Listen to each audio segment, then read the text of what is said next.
তো বন্ধুরা এখন আমরা আছি সিধা লাইনের রং রেস্টুরেন্টে। আর রেস্টুরেন্টের জাস্ট রুফটপটা দেখো, এইখানেই বসে খাওয়ার প্লেস।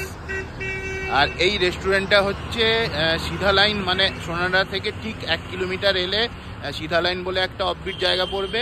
এই জায়গাটাতেই এই রং রেস্টুরেন্টটা আছে। আর আমার ঠিক পেছনে তোমরা এনজয় করতে পারবে সোনাডাঙ্গা ফরেস্ট। আর পুরো চারিদিকটা হচ্ছে পাহাড়ে ঘেরা। তো এখন মেঘের কারণে পাহাড়টা দেখা যাচ্ছে না, পেছনে পাহাড় পুরো পরিষ্কার তোমরা দেখতে পাবে, কিন্তু এখন পুরো মেঘ এসে আমাদের গায়ে লাগছে। আর নিচে একটা রয়েছে ছোট্ট পাহাড়ি ঝর্ণা। তো জাস্ট জায়গাটা দেখো, অসাধারণ।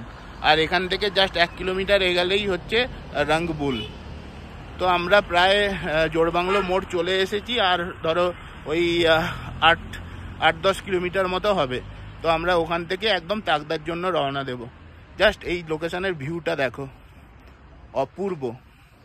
তো বন্ধুরা, তোমাদের কেমন লাগলো অবশ্যই তোমরা কমেন্ট করে জানিও।